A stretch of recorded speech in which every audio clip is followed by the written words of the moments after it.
wabarakatuh. Hello everyone, my name is Fitriani. In this video, I want to explain about the introduction to psycholinguistic material, that is, the theory of language acquisition.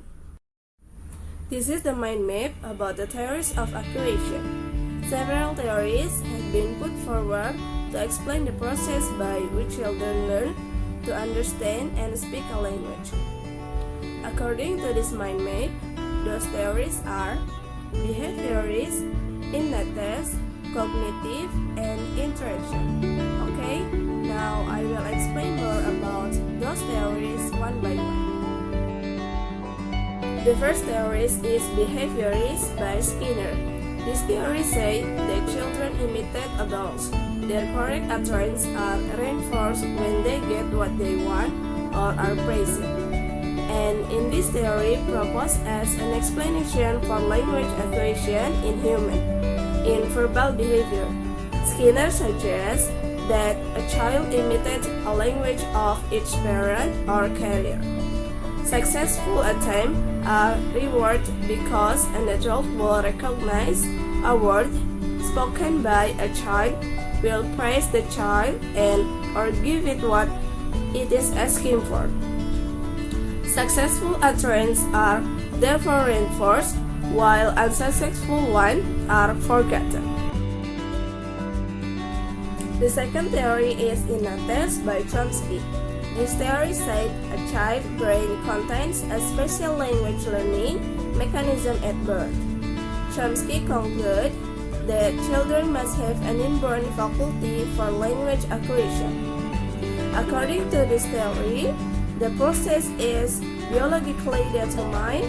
The human species has evolved a brain whose neural circuit contain linguistic information at birth. The child's natural predisposition to learn language is triggered by hearing speech, and the child's brain is able to interpret what they hear according to the underlying principle or structure it already contains. The third theory is cognitive by Piaget. This theory said language is just one aspect of child's overall intellectual development. John Piaget placed acquisition of language within the context of a child's mental or cognitive development.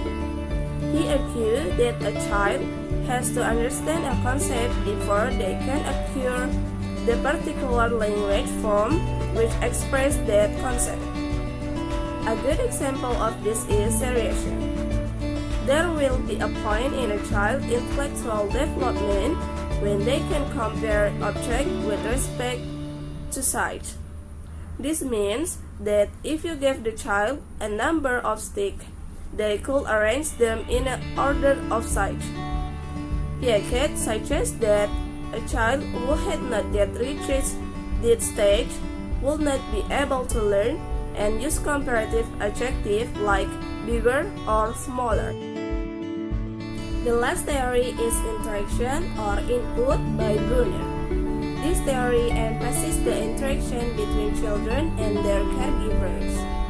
In contrast to the work of Chomsky, Morrison theories have stressed the importance of the language input children receive from their caregivers.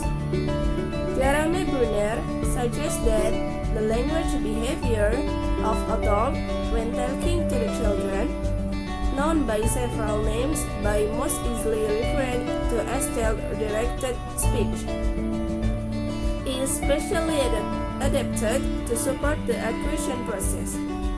This support is often described as scaffolding for the child language learning.